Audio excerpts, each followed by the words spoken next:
Dear students, कक्षा 9 में biology के अगले टॉपिक के बारे में अध्ययन करेंगे। इससे पहले हम लोग जीव द्रव्य के बारे में अध्ययन किए थे कि जीव द्रव्य को दो भागों में बांटा गया है, एक कोशिका द्रव्य और दूसरा जो है केंद्रक न्यूक्लियस। दो भागों में बांटकर अध्ययन किया जाता है, जिनके बारे में हम लोग जान चुके हैं।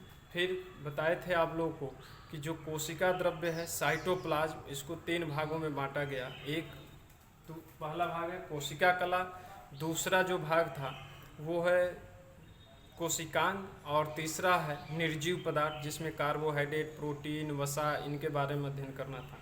जिनमें से हम लोग पहला भाग जो कोशिका द्रव्य है साइटोप्लाज्म, उसके पहले भाग के बारे में अध्ययन करेंगे।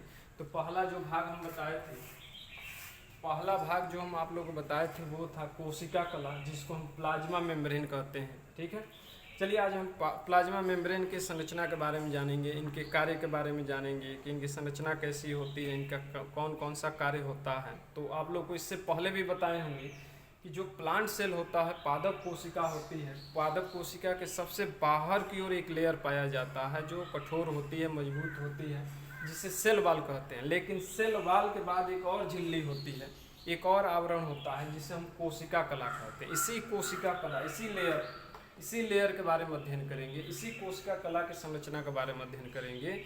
तो पादप कोशिका में दो लेयर होती है, एक सेल वाल होता है और एक कोशिका कला प्लाज्मा मेम्ब्रेन होती है। लेकिन जंतु कोशिका में देखेंगे केवल एक ही आवरण होता है, कौन सा? कोशिका कला होता है, यानी सेल वाल जंतु कोशिका में नहीं पाई जाती है। ठीक है, इसी कोशिका कला के बारे में लोग अध्ययन करेंगे। तो देखेंगे कि कोशिका कला की संरचना के बारे में विभिन्न वैज्ञानिकों ने विभिन्न समयों पर अलग अलग मत दिए और इनके संरचना के बारे में बताए। लेकिन जो वर्तमान में जो सर्वविदित है, मान्य है, उस संरचना के बारे में ही अध्ययन करेंगे। ठीक है, जो पुराने हैं उनके बारे में अध्ययन नहीं करेंगे, क्योंकि कक्षा 9th की है। ठीक है, तो इसमें उतना ही पढ़ना है जितना सिलेबस में दिया है, उसी के अकॉर्डिंग पढ़ना है, जो NCERT बुक में दिया है। ठीक है, तो देखिए कोशिका कला प्लाज्मा मेम्ब्रेन की संरचना जो है जे रॉबर्टसन नामक वैज्ञानिक ने दिया है। जे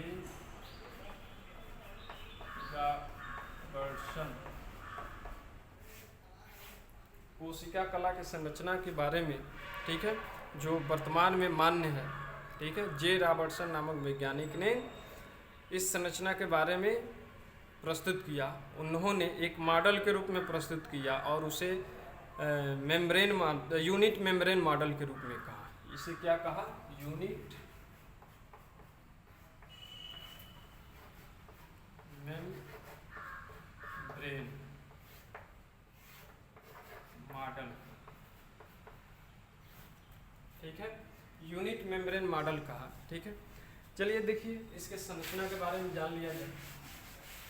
देखिए जो कोशिका कला है, यह कोशिका कला जीव द्रव्य के बाहर पाए जाने वाला एक आवरण होता है, जिसे हम प्लाज्मा झिल्ली भी कहते हैं, प्लाज्मा मेम्ब्रेन भी कहते हैं, जीव द्रव्य कला भी कहा जाता है, कई नामों से जाना जाता है। ठीक है, यह झिल्ली जो होती है इसकी मोटाई 75 एंगस्ट्रॉम होता है। जो प्लाज्मा मेम्ब्रेन है इसकी मोटाई कितनी होती है? 75 एंगस्ट्रॉम होती है। और यह झिल्ली लचीली होती है, जीवित होती है, अर्धपारगम्य होती है। अर्धपारगम्य का मतलब है इससे पूरी तरह जो है, जो भी पदार्थ होते हैं, ठीक है, वो पूरी के पूरी आर पार नहीं हो पाते हैं। कुछ विशेष प्रकार के ही पदार्थ जो होते हैं, ठीक है, वो आर पार हो पाते हैं। ठीक है, तो अर्धपारगम्य होती है, लचीली होती है, जीवित होती है। ठीक है, और इस झिल्ली को साइटोप्लाज्म कोशिका द्रव्य से अलग करना संभव नहीं है, इसलिए यह अस्थायी रूप से कोशिका द्रव्य के साथ जुड़ी होती है, साइटोप्लाज्म के साथ जुड़ी होती है। ठीक है, यह झिल्ली जो होती है 3 स्तरों से मिलकर बनी होती है। जो प्लाज्मा मेम्ब्रेन है वो 3 स्तरों से, मान लिया जाए ये कोशिका कला है, प्लाज्मा मेम्ब्रेन है, अगर देखा जाए तो इस प्रकार देखता है। लेकिन जब इलेक्ट्रॉन सूक्ष्मदर्शी से देखा जाएगा तो यह जो लेयर 1 दिख रहा था, यह 3 लेयरों में दिखाई देगा। कितने लेयरों में?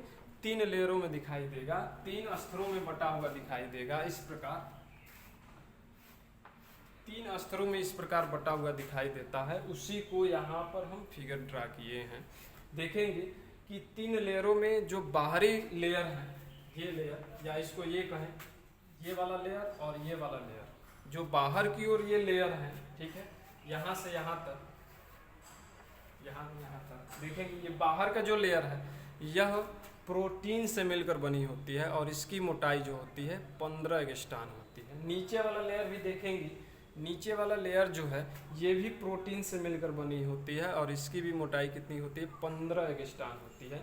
जबकि इन दोनों लेयरों के मध्य, इन दोनों स्तरों के मध्य एक मोटा सा स्तर होता है, ये बीच वाला देखिए कितना, दो के द्विस्तरीय होता है और ये इसकी संपूर्ण मोटाई जो होती है 45 एंगस्ट्रॉम होती है और लिपिड से मिलकर बना होता है। इस प्रकार देखा जाए तो प्रोटीन, लिपिड और प्रोटीन यानी तीन स्तरों से मिलकर प्लाज्मा मेम्ब्रेन बना होता है, ठीक है, जो कि ये एक दूसरे पर इस प्रकार व्यवस्थित होता है। ये तीनों स्तर एक दूसरे से मिलकर एक यूनिट मेम्ब्रेन की भांति कार्य करती है। ये तीनों स्तर एक दूसरे से मिलकर यूनिट मेम्ब्रेन की भांति एक दूसरे के साथ मिलकर कार्य करती है, ठीक है।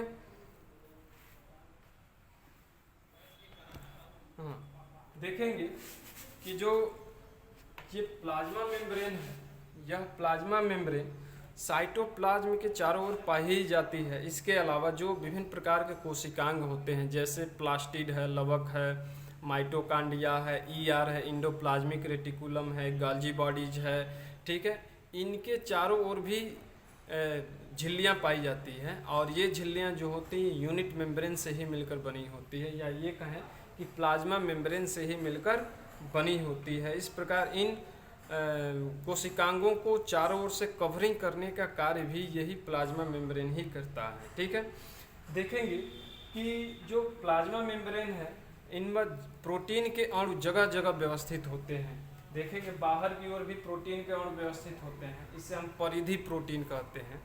कहीं कहीं पर प्रोटीन के अणु जो होते हैं यह लिपिड परत को भी भेदते हुए आर पार हो जाती हैं और एक पतला सा छिद्र बनाती हैं, ठीक है। इस प्रोटीन को, जो इनके लेयर को भेदते हुए आर पार हो जाती है, इस प्रोटीन के अणु को हम समाकलन प्रोटीन कहते हैं। इन समाकलन प्रोटीन के भेदने के कारण इनके लेयर को, इनके मध्य एक पतला सा छिद्र बन जाता है। देखेंगे ये छिद्र बन जाता है, एक पतला सा छिद्र बन जाता है। इस प्रकार इसी छिद्र के द्वारा ही पदार्थों का आवागमन होता है, यानी को साइटोप्लाज्म से बाहर की ओर पदार्थ जाते हैं और बाहर से भी कुछ पदार्थ जो होते हैं इन्हीं छिद्रों के द्वारा साइटोप्लाज्म में क्या होते हैं, प्रवेश करते हैं। तो इस प्रकार यह एक छिद्र बनाती हैं जिससे पदार्थों का क्या होता है, आवागमन होता है, ठीक है। अब इनके कार्य के बारे में जान लिया जाए, इनका फंक्शन क्या होता है, कार्य।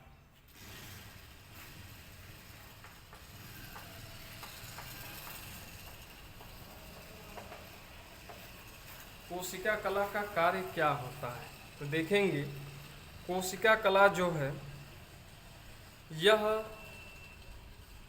साइटोप्लाज्म को चारों ओर से घेरे रखती है। इस प्रकार यह एक बाहरी सुरक्षात्मक आवरण का निर्माण करती है, ठीक है। यहाँ पे अभी मैं फिगर बनाया था, ये प्लांट कोशिका है, अगर तो प्लांट कोशिका है,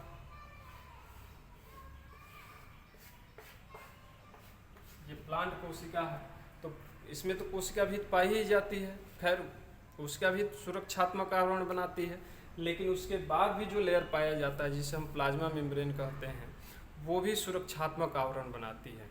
जंतु कोशिका में तो कोशिका भी नहीं पाई जाती है, लेकिन उसमें कोशिका कला होती है प्लाज्मा मेम्ब्रेन, तो जंतु कोशिका में यह सुरक्षात्मक आवरण बनाने का कार्य करती है, ठीक है। इसके अलावा दूसरा कार्य क्या है कि कोशिका को एक निश्चित आकार देती है। अगर यही नहीं रहता तो साइटोप्लाज्म क्या होता है, इधर की उधर बिखरा हुआ होता है। या जंतु कोशिका में ही देख लिया जाए, जंतु कोशिका में जो है इस प्रकार होता है। जंतु कोशिका में केवल प्लाज्मा मेम्ब्रेन ही पाया जाता है, कोशिका भी तो नहीं पाई जाती है। अगर यही प्लाज्मा मेम्ब्रेन नहीं होता तो जंतु कोशिका का जो निश्चित आकार है वो निश्चित आकार नहीं बन पाता। इस प्रकार कोशिका का निश्चित आकार प्रदान करने का कार्य कौन करता है, प्लाज्मा मेम्ब्रेन करता है। तीसरा कार्य देखेंगे कि कोशिका द्रव्य तथा उसके घटकों को बाहरी आवरण से अलग करने का कार्य करता है। जो भी साइटोप्लाज्म है, कोशिका द्रव्य है, और उनके अंदर कोशिका द्रव्य के अंदर पाए जाने वाले जो भी घटक हैं, उन घटकों को बाहरी आवरण से क्या करता है, पृथक करता है, अलग करता है। ठीक है, ये 3 कार्य हुआ। चौथा क्या है कि कोशिका में पदार्थों का आवागमन क्रिया को क्या करता है, नियंत्रित करता है। पदार्थों का जो भी आवागमन होता है कोशिकाओं में या साइटोप्लाज्म में आवागमन होता है, साइटोप्लाज्म से बाहर भी कुछ पदार्थ निकलते हैं और बाहर से कुछ पदार्थ साइटोप्लाज्म में प्रवेश करते हैं। तो मैं बताया हूँ कि यह एक चैनल बन जाता है, एक छिद्र बन जाता है। इसी छिद्र के द्वारा जो समाकलन प्रोटीन है, इनके पाए जाने के कारण छिद्र जो बनता है, इसी से पदार्थों का आवागमन होता है। तो इन आवागमन को नियंत्रित करने का कार्य कौन करता है, यही करते हैं कौन, प्लाज्मा मेम्ब्रेन करता है। ठीक है, तो ये 4 प्रमुख कार्य हैं, इनको आप लोग देख लेंगे। ठीक है, और समझ लेंगे। कोई समस्या हो तो फ़ोन करके हमसे